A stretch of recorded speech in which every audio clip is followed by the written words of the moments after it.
Welcome everyone. Thanks a lot for staying with us. You're watching Plain Speak with me, Shivani Gupta. Paris is on the edge after witnessing 3 days of unrest. This after a 69-year-old man opened fire and killed 3 at a Kurdish center on Friday. Soon after the fatal killings, clashes broke out between cops and Kurdish protesters in the city of Paris. Demonstrators say French security services have not done enough to prevent such attacks on their community.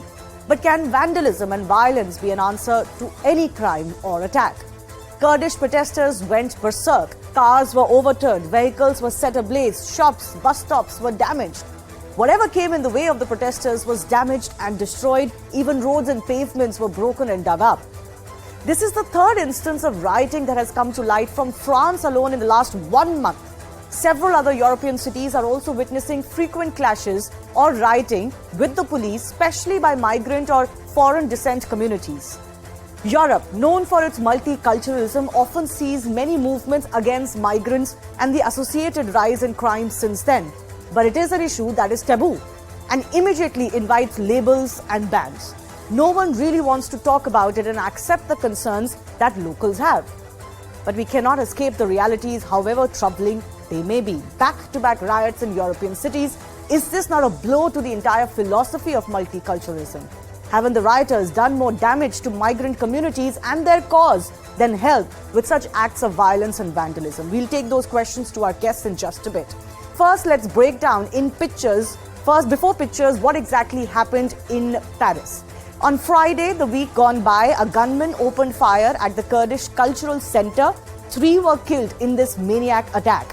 The Kurdish community then hit the streets calling for justice. Police and Kurdish protesters in fact clashed in central Paris. A day later, the rioting spread even in area. Kurds have clashed with Paris police. Cars were set on fire. As I mentioned, stones were hurled at the police as well. And the cops had to resort to tear gas shelling to disperse the crowd and control the situation. This all leading up to Christmas, remember, which is an important festival in countries like France. A day later, the shooting suspect reportedly admitted to pathological hatred of migrants. The 69-year-old was transferred to a psychiatric care. Of course, the case is ongoing. But take a look at what Paris and its streets looked like over the last 2 days. As I mentioned, scores of cars were set ablaze by protesters. These are scenes that are now, of course, going viral on social media as well. This is one of those pictures. The kind of rioting that Paris has seen, it really doesn't look like a Western, quote-unquote, civilized first world country. Then there are Kurdish protesters who went on a rampage. A bus shelter, for example, a bus stop was brainlessly damaged. Shops were destroyed by them as well. This is one of those footages. Now, what is to be gained out of this kind of senseless, mindless violence against the infrastructure of your own city? Look at the next video of a car being overturned by protesters. Clearly, there is millions of dollars or euros of damage that has been done, and there will be innocent people who had nothing to do with the attack or with the community or otherwise, or with the forces whose cars and properties have been damaged. But this kind of riot mentality, why was this displayed in response to an attack? The epicenter of the clash was also central Paris. Remember, these are visuals of some of the clashes breaking out between the protesters and the police. Some of the measures that the police had to take. But look at the numbers, the sheer numbers that are running through the streets of Paris. As I mentioned earlier, police had to use tear gas shells and other means to disperse the crowd and control the situation. Just by the sheer number of police that is there on the Paris streets, you can make out exactly what would have been the situation in the city. Like I mentioned, these are not out of the ordinary happenings in Europe anymore. Let's take a look. In December 2022, this month alone, there were riots in France and Belgium, for example, post Morocco's loss in the FIFA World Cup semi-final. Just before that, there was riots in Belgium and Netherlands after Morocco had one of their early shock wins at the World Cup. It is important to also add here that French fans themselves have rioted post France's loss in the final.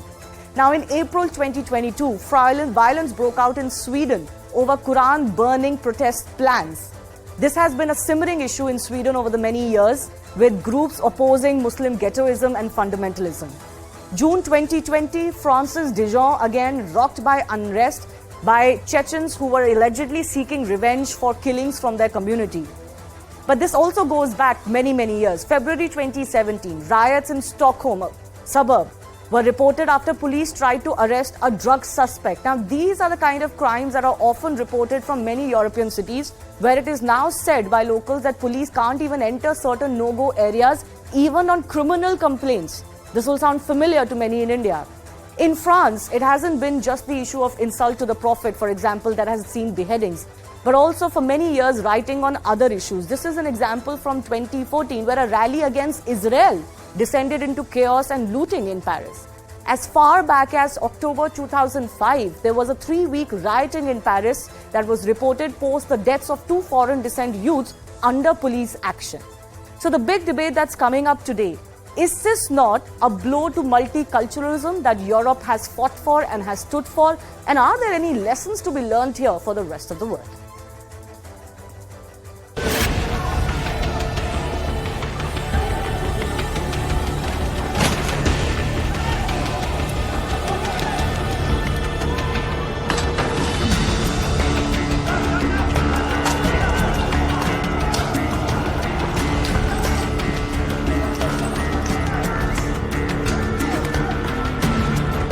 Aujourd'hui, c'est que 10 years after the triple murder of the Kurdish activists, we face an attack today once again. The French authorities have failed to protect our structure, the Democratic Council of Kurds in France.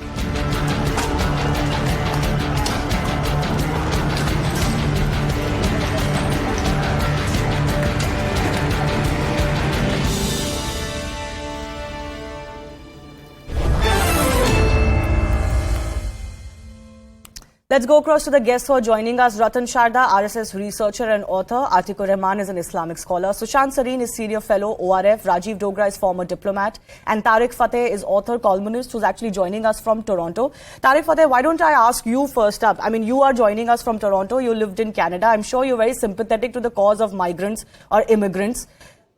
Isn't what has happened in Paris a blow to actually the cause of the immigrant or the migrant community, many of whom have taken shelter in their new base in Europe? What explains this behavior that you're destroying the very city that has, that has come to give you shelter over the years?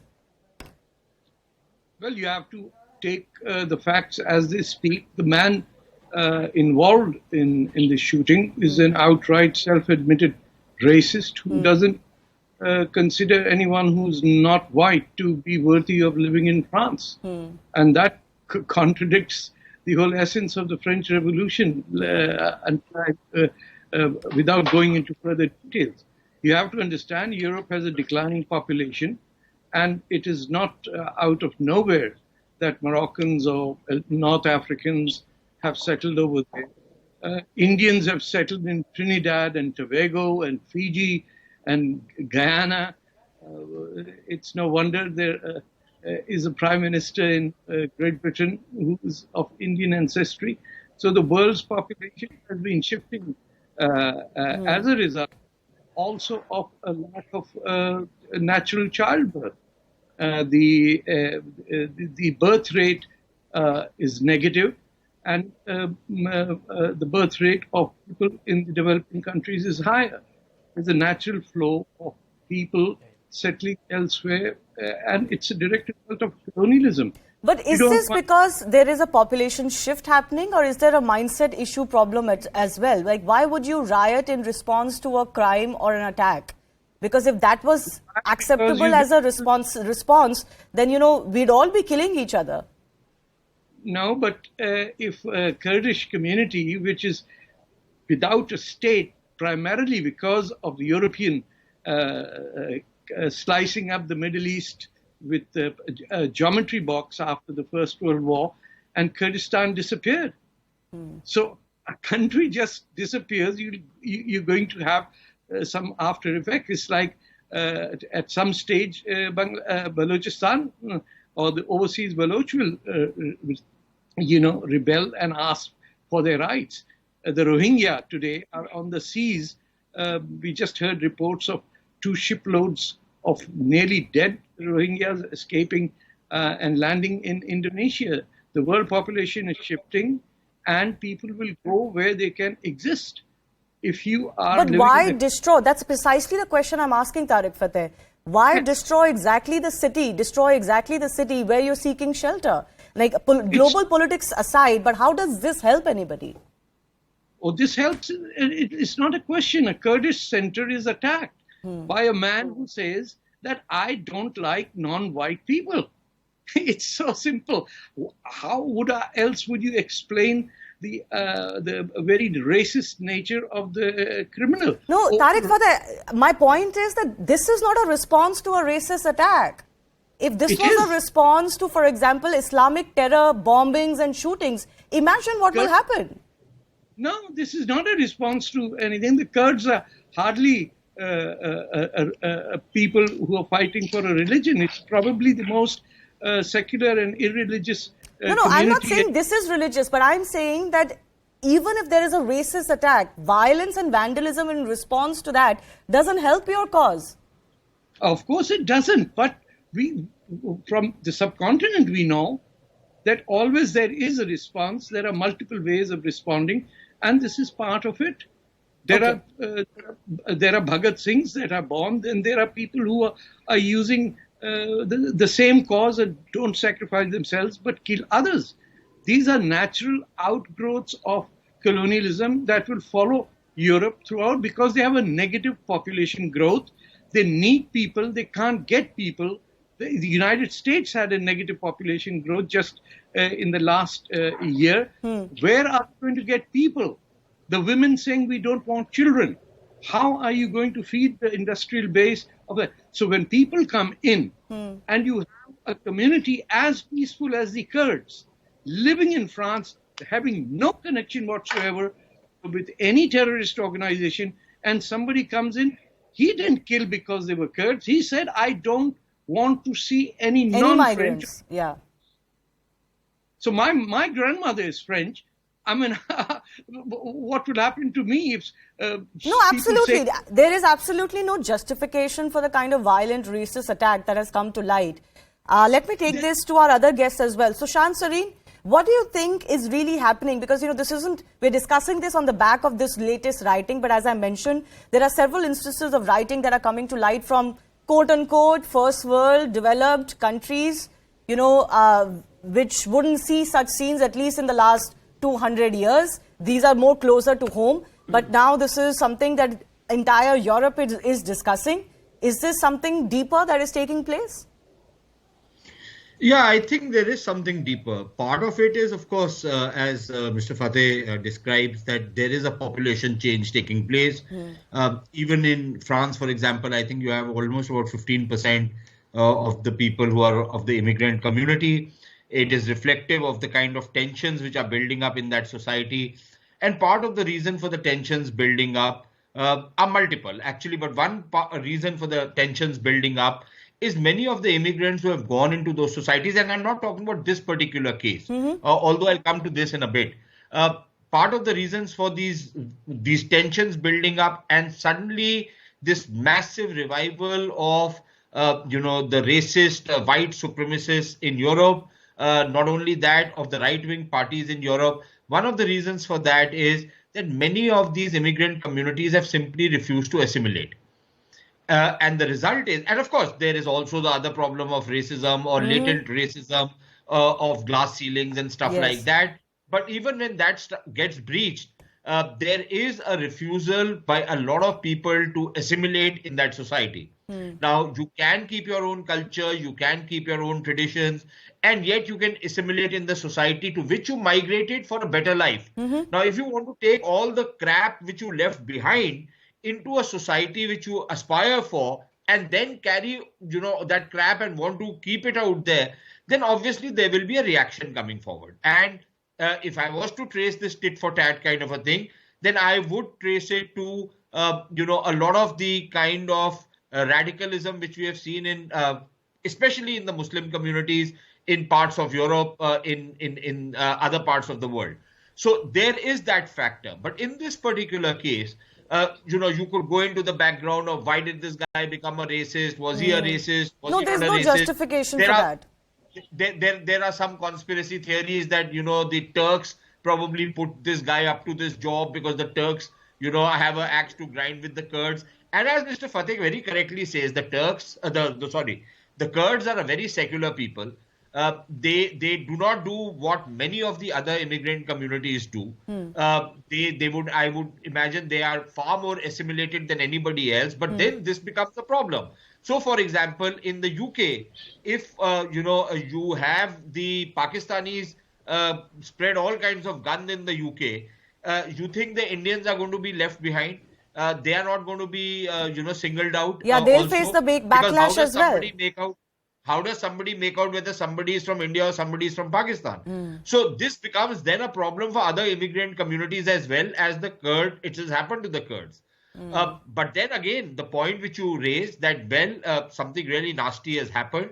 It's an unspeakable crime to go and kill people like this. But should the reaction have been what it is? But then that reaction is probably reflective of, the deeper tensions which are running through the society. Which then brings me to the point, Shivani, that, and not in the case of France. The French don't do it with us. But, you have many of these others, especially from the Anglo-Saxon world, the woke media in the US and the UK and other places, which pontificate, which, are sanctimonious about how things are being run in other countries. And then when this happens in their own backyard, you have these guys scurrying around seeking cover and giving disingenuous explanations for what has happened. But yes, I think this is a trend which you will increasingly see in Europe. And then this is going to lead to a kind of a spiral in which the white supremacists, the racists, the right-wing parties will get further strength.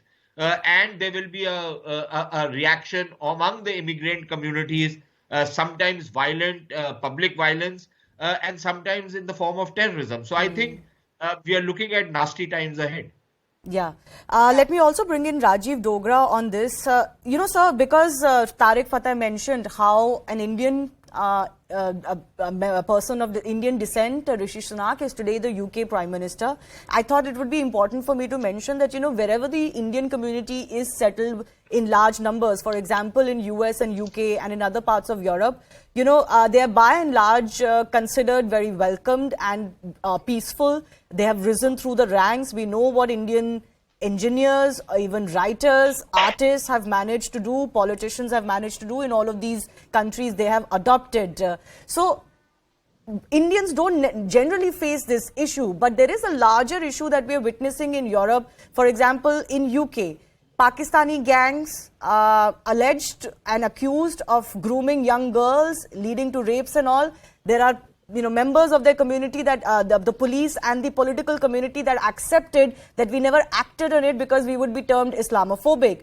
You look at what's happening in Sweden or in other parts of the Nordic world as well, where there are reports after reports coming in of no-go areas, especially in immigrant or migrant communities that have become ghettoized, which is very close to home. These are things we talk about in India, for example. So I'm just driving to the point is that, law and order, good law and order, quote unquote, which is sometimes, the absence of which is sometimes blamed in India for what is happening, is actually not the only reason why these things happen. These things are now happening in Europe, in all of these Western developed world that have good law and order, that have good response times, etc., good laws, freedoms of all kinds, and yet we see these crimes happening in these countries. Well, to put it all on law and order would be simplifying things too much. The issue is far more complex, and the issue has many shades. Indians, you mentioned, the first generation of Indians, whether they went 200 years back to East Africa and to the Indies, the West Indies and so on, Trinidad, Guyana and other countries in that large area, or in England in 50s, they made themselves part of the society by working their way up. They went as largely uneducated lot. Some of them had to work for generations as labor and then rise up slowly as shopkeepers and so on. The next wave of Indians who went as engineers, doctors, and scientists and so on, and they assimilated more quickly in the society. But whether it was the first wave or the second wave of more educated people, one uniformity informed every Indian migration, and that was that they were a peaceful lot. But this was not the case with many of the other migrants. For example, the case of France. The French-speaking colonies of Morocco, Tunisia, Algeria, from where most of the migration took place in France, came in, but did not assimilate despite knowing the language very well. So what you have today is a lot of youth who are unemployed, who are angry, and police in turn distrusts them. So there is a major issue of lack of trust between young people whose parents came into France and the police, which leads to frequent clashes. The second thing is the term you had used right in the beginning of multiculturalism, whether it's still on.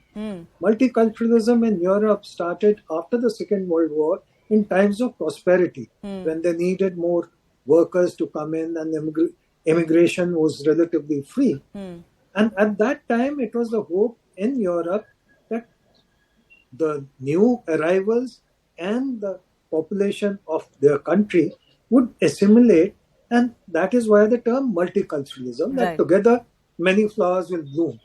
But David Cameron, the former Prime Minister of UK, since you mentioned Rishi Sunak, his predecessor a couple of times removed, in a conference in Munich a couple of years back, he said multiculturalism is dead. Now, it is dead virtually, not just in France, but in Belgium, Holland, England, and Sweden now, because times have changed. Europe is no longer prosperous, and migrants are sullen and angry. They want quick results, they want quick jobs and better paying jobs, which they are not getting. So, on top of that, they chose to stay in silos, in ghettos. Where, as you said, in many parts, even police couldn't go. So, a small incident, a small rioting somewhere in isolation becomes a huge flare-up. And that is what is happening in France in particular, because its migrant population is 14% of the entire French population today. And second, please don't forget that France in particular has a history of protests. Now, there is a difference between protests and rioting. But the dividing line is very thin. After all, France was the originator of that huge French Revolution in 1789. And then in 1968, there was this student protest, which became a worldwide phenomenon. But as you very rightly said, Mr. Dogra, there's a difference between protests and rioting and vandalism. What we're seeing, for example, over the last 3 days, what we saw post the Morocco matches in the World Cup, you know, those are not justifiable under any pretext, even if the pretext is that there is something wrong that is being done to the immigration, the migrant population in these countries. But I want to very quickly ask you, you talked about what David Cameron said, but I want to ask you, do you believe that all of these countries in Europe are going to quickly shun away their openness to migrants very soon, to completely clamp down on it, given what is happening, given the protests from their own communities as well? Yes, certainly. I think it's going to increase even more because times are not good in Europe. Second, if your protest takes frequent form of anger and frequent form of violence, then you are shunned by the larger society. As it is, France is known for its racism, but this racism is getting more accentuated in form also of the change in the political dimension. But racism is something that a lot of these European countries are known for. You can experience it in America also. I'm sure Indians have been some of the worst receivers, some of the most frequent receivers of racism. Response to racism like this, actually, I don't think help the cause of anti-racism. It only fuels it. But I'll go across to our other two guests who haven't spoken. Ratan, Sharda, do you believe that all of those who preach to India a lot about, how in India, frankly, there are so many people of different ethnicities, religion who live together by and large peacefully, but Europe is getting a little bit, Europe is now maybe possibly coming to understand how difficult it is sometimes, despite all freedoms, all accesses, everything, via such large sections of migrant communities rioting so frequently in Europe, and they preach to India so many times, for example, on treatment to minorities. Shivani, thanks. But first of all, let us not compare India with Europe, because India has been assimilating, has been very open to migrants since time immemorial. Yeah, sure. So that is the reason the people have generally been assimilated in this country very happily. They have lived happily. They have been given enough space to grow. That is one side. While on the other side, European countries have been generally colonial, racist, and they had slaves. They had all kind of exploitation of the people. I'll tell you, in 2006, I had gone to Europe for the first time. When I went to Notre Dame, I went to UK. I could see the resentment of the migrants of Morocco and Algeria, etc., who willfully created nuisance in the areas around the place in Paris and even in Belgium, in UK. And I said at that time, in next 10 years, France, Belgium, etc., will go down the tube. And you see what's happening around the same time, because one is that resentment of the migrants who chose to come to the country, did not go to any Arabian country, they came to Europe for better prospects. But having come here, they had that resentment against the colonialists, against the racist way they were being treated. But this this kind of resentment built up, and this exclusivism built up after around 1980s. In Belgium, way back when I was there, at that time also, there was typical no-go areas. There was no violence, there was no European resentment, there was no crisis of 1.6 million Syrians and others moving into Europe. It was inherent. We have in UK 11 mayors, 15 MPs, 15 peers, but still there is resentment by the community there, the Muslim community. Earlier, all the Asians, all the Indians, but when they did something good, they were called Asians. When they did something bad, it was called Pakis. Even Indians were called Pakis. So as rightly pointed by one of the panelists, that for them, whether it's a Pakistani or a Bangladeshi or Indian, for them it was same. So when a Pakistani misbehaved, it became an issue for Indians also. And while in India, we talked about exploitation of Indians in all the Girmitiya nations where our subcontracted laborers went as a kind of bonded labor, we had Prime Minister in Fiji coming up and he was overthrown. Did Indians go on a rioting spree? They did not. They adjusted the situation. So there is an inherent difference between the Hindu population and Indian Muslims who go outside and the other Islamic country migrants who have a different nature of looking at the things. So unless we have UK tried 3 decades of de-radicalization. It didn't work. Because when their clerics, their religious leaders, ghettoize them, create specific kind of demands from them, they want Sharia in Europe, but they don't want to go to Sharia-compliant countries. So we have culturalism which has made whites into some kind of guilt trip because of colonialism and past history. So that kind of resentment in the whites, where they are being treated stably because they are being made to be guilty for something that was done 200 years back by their and if you apply the same logic to all history, then you know what will happen. Whatever has happened in history cannot be used as a guilt trip mechanism. People like Mr. Tariq Fateh justify racist violence because Kurds are non-violent. I think if we say we justify such violence as a retributive violence as some kind of justification, then we are looking at a very bleak Europe in coming years. Why Europe? Look at what will happen in India. If present day Muslims were being attacked or were guilt because of what happened, for example, under Mughals, Tariq Fateh, this is going to be an endless cycle. We can't go back to history to justify today's violence, especially when you have taken shelter in a country for a better life. Shivani, I don't understand this mindset. Shivani. Answer that. One second, Tariq Fateh, I'll give you time. Let Ratan Sharda finish. Yeah. See, Indians never blamed Muslims of today for what happened in the past. Exactly. It is their leaders, their past, their clerics who are trying to own the invaders. That is the difference. Okay, Ms. Tariq Fateh. Please. Sir, I have limited time. Tariq Fateh, please a minute, then I have to go to Atikur Rahman. You have a Kurdish community center being attacked by a gunman and people killed inside, and I get the impression that you are blaming the Kurds for that. No, absolutely not, Tariq Fateh. Nobody blamed the Kurds for that attack. Absolutely not. But my question is, for example, when shootings happened in Paris or bombings happened in Paris by Islamic terrorists, if Parisians had decided that we are going to take a revenge for that attack against Muslims, for example, or avenge that attack, imagine what would have happened. So I'm just saying this is not a good response to any violent attack. It's not a question of a good response or not. Even the president of France has acknowledged that the real crime being committed was by that man. Of course it is the crime. Of course it is a crime. And nobody even in France is saying that this is something that is out of the ordinary.